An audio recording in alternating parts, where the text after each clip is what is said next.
Welcome to Tax Break, a podcast on the tax law brought to you by the lawyers at Miller and Chevalier. I'm Steve Dixon, a tax litigator and controversy lawyer at Miller and Chevalier. As always, I'm joined by my colleague, tax policy and international tax lawyer, Loren Pons. Good morning, Loren. Good morning, Steve. And today we are so pleased to welcome an esteemed guest to the podcast, Sharon Heck, the Treasurer and Chief Tax Officer at Intel. Welcome, Sharon. Thanks. Happy to be here. We're so glad to have you. So this is our second FDII-focused podcast with in-house tax folks, which are occasioned by the final FDII regs that were released in July this summer. If you haven't already, please check out our podcast with Jeff Tebbs of Lockheed Martin.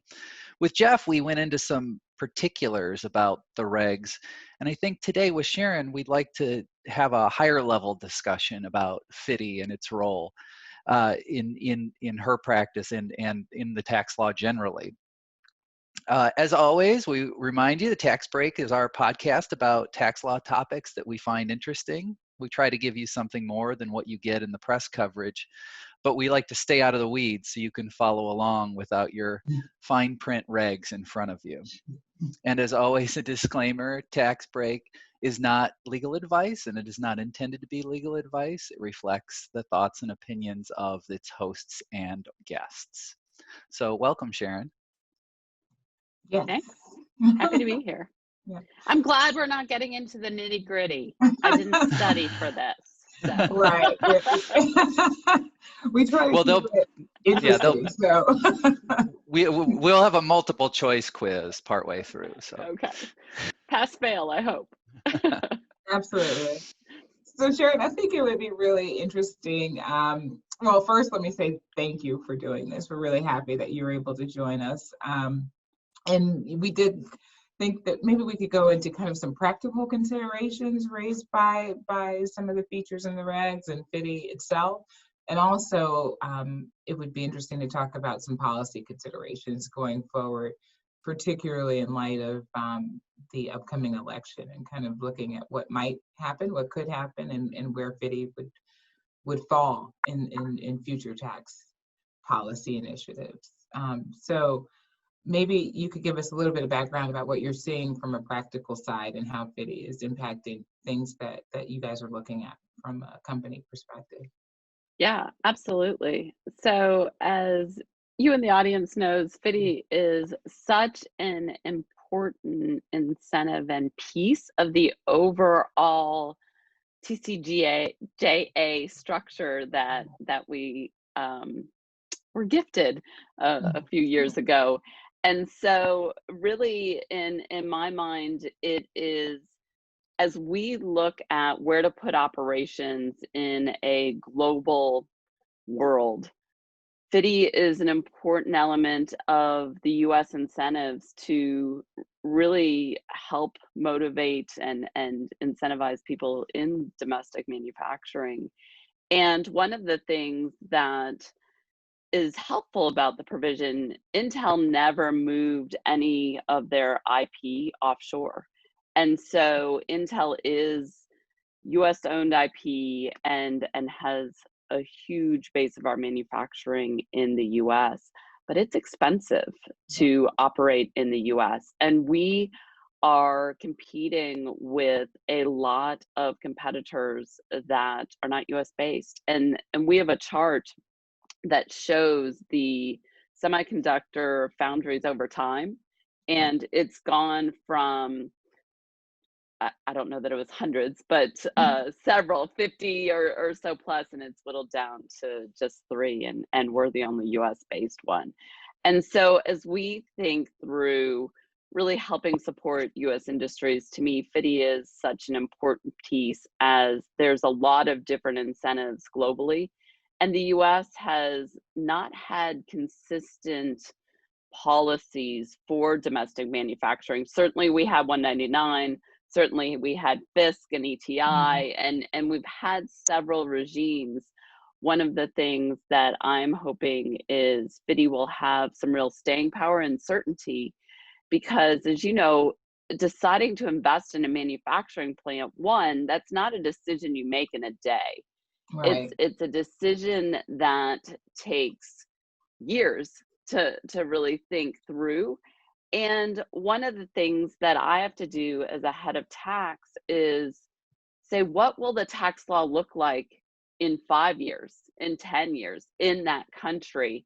And that lack of certainty, it is troubling when you have to really make that judgment and you're spending billions of dollars based on what you expect the law to be and what the law currently is, but it tends to migrate quite a bit. So I'm Right. hoping that FDII has some real staying power and we keep some consistency here in the US as far as domestic manufacturing incentives.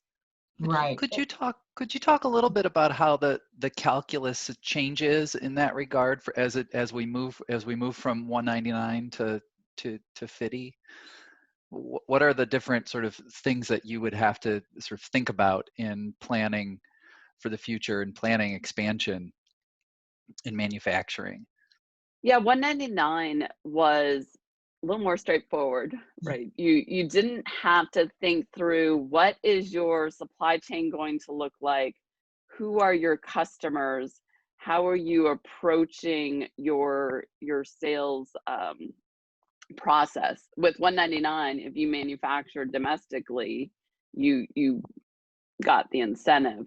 With FDII, you have to make sure you think through, okay, if I have a customer that right now perhaps has a foreign distribution center in Europe, but if they go through a restructuring and move that distribution center to New York, then suddenly that shifted my tax footprint through nothing that I did on my own. And that's hard for management at times to understand. There's less certainty in that prediction of FDII because actions of others can impact my company's tax results.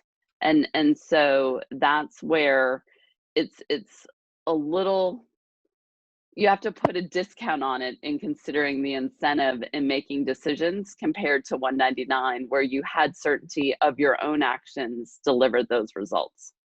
Right. So it sounds like there are really two layers of uncertainty, right? One, will FDII last going forward? But then the second part, which is even if it does last, this concept of end user and the dependency of the deduction on satisfaction of the end user requirement being foreign, really throws a wrench in your planning capabilities because you cannot mandate M&A activity of business partners. Right. Unfortunately, you cannot. You unfortunately.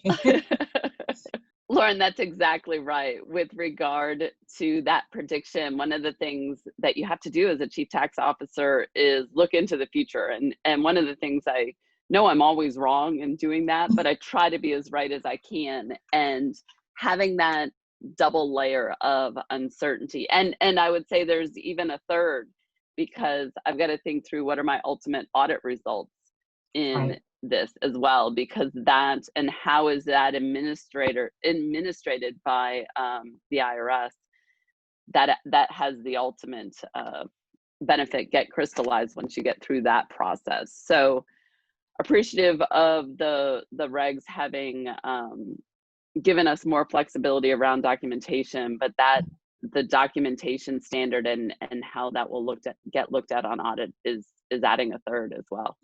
Right. So lots of uncertainty. And you also mentioned something that's really important that was a cornerstone of TCJA, which was focusing on either keeping IP in the US or redomesticating IP, which really, I think, plays into our overarching tax policy that's been in place for years, which is to encourage domestic research and development to give rise to valuable IP, right? And so we know that FDII has some controversy around R&D expense allocation that's been put off until foreign tax credit regs are issued any day now, I would imagine. But also, can we just talk about kind of the importance of FDII to your innovation plans domestically and this ongoing approach to making sure that you're able to stay competitive, particularly when you note there are not that many foundries left in the world, and you're the only one that's domestic here. So how do you have to keep up with these foreign competitors, and what are you doing? Yeah, and I have to first answer that with a plug for, I chair a R&D coalition, and we're focused on the 174 rules, where R&D amortization will kick in 2022. And to me, that has even more of a chilling effect on investing in R&D in the US. We spend close to $13 billion overall in R&D around the globe, and a majority of that is in the US. And so having that amortization phase in, it's an interesting discussion with my CFO and leadership on the impact of that. It's a cash tax expense or hit, cash flow hit. However, for FDII, amortizing that R&D improves the results. And so it's an interesting place that we're in, where you have two rates, a two-rate system, where you have an expense that increases the amount of income in the lower rate. It pulls your effective tax rate average down. So it's a helpful effective tax rate item, but it's a harmful free cash flow item. And we haven't had that dynamic in a significant way in our US tax system. So that's a new feature to really help management understand. And that just adds complexity to that investing in R&D, because it's not a straightforward answer that's easy to understand when you're at a board of director level, or when you're making decisions on big dollars. If the tax incentives are just too hard for the non-tax person to understand, they tend to even subconsciously discount them. Right. And I think that interplay is adding some complexity in the FDII and R&D system here, and we need to focus on that. We'll be the only country that has R&D amortization and doesn't allow full expensing. So hopefully we get that corrected. Yes, there's a lot of pressure for that to never come into existence. So you're exactly. And so this is good, because we can kind of shift our focus forward. We have an election coming up in about a month and a half, and really, and Biden has his campaign has put out several tax policy proposals. But I think really what's interesting is that a cornerstone of his plan is really focused on domestic production. So there's a Made in America feature where they really want to incentivize domestic production, R&D, and you would think that Intel would be, a poster child for such policy in terms of what it does, where it does it, and its place in the industry as a leader. And so I really would like to hear your views kind of on, this is prognostication, right? Because we don't know what's going to happen, but will FDII last, and where it would play in this framework? Because at the same time, he has proposed some rather tough modifications to GILTI. And to your earlier point, that FDII is part of a framework where you look at GILTI and FDII as two sides of the same coin. Where might FDII shake out in some of these proposals going forward? Yeah, I wonder if it's in addition to, right, it gets to that uncertainty of this tax system, and we've been focused on domestic manufacturing really for decades, but haven't had what I felt is really a stable regime. I know in the FIST days we were talking about how long will it last, same with ETI, same with 199, as we had those rates really escalate up, and now same with FDII, with the lack of stability of TCJA. So I really hope that to the extent that there is a shift, it's not a replace, because we've done so much of that. Let's think through, what do we need to incentivize even more focusedly. So perhaps it is a domestic to domestic manufacturing that FDII doesn't capture, that can be a made in America add-on. Or there's a bill in the semiconductor space on incentive tax credits that would really help in domestic manufacturing for no matter who your end customer is. And so whether it's strategic industries or domestic manufacturing at all, I do feel that there's room for more incentives. I'm hopeful that it's not a replace, but an enhancement to our manufacturing incentives.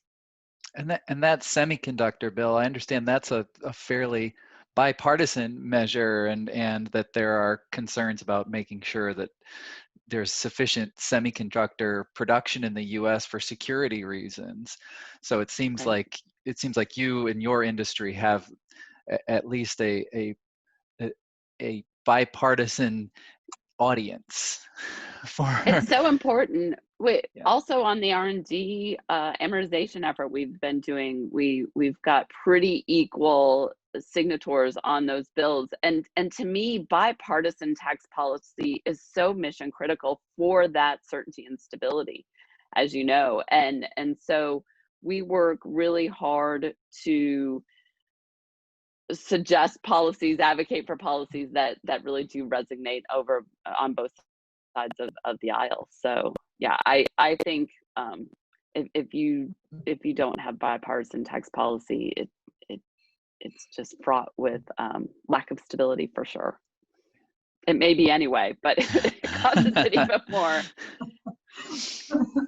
No, that's a good point. I do think that going forward, we recently, I guess in recent years, tax has become much more partisan, but I think the overarching theme, and I think both sides of the aisle can agree to your point, that certain things are important to just the American economy, and we can all agree that domestic production is a goal that we should all be pushing.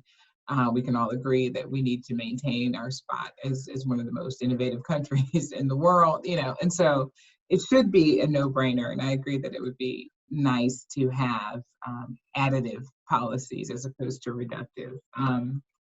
Yeah, Larry Gibbs, who is a partner at Miller and Chevalier, wrote a fantastic article. He's been a wonderful mentor of mine, and he wrote an article several years back about tax policy and the importance of having it be bipartisan, and the history over the past 50 years, which was really insightful for me as I was just really getting my feet into tax policy in a deep way, to recognize that historical frame where we really took a principled path to tax policy of making sure that it was bipartisan. And I'm hopeful that we pick up that historical tradition and start moving forward in that way. It's just too complex of a policy to not have that certainty.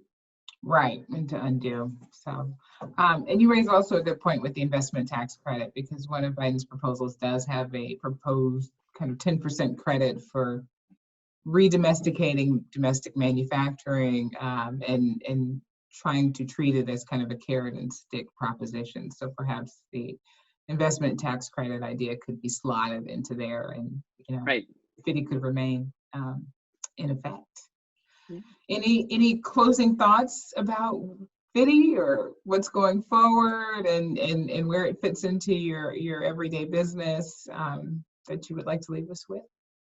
Yeah, just want to remind the listeners that it's so important to take these tax concepts and really simplify them for your non-tax executives, really help to give them the comprehensive picture of all of these dynamics that are impacting the answer. When you get asked a tax question, the answer is always maybe, or I'm not certain.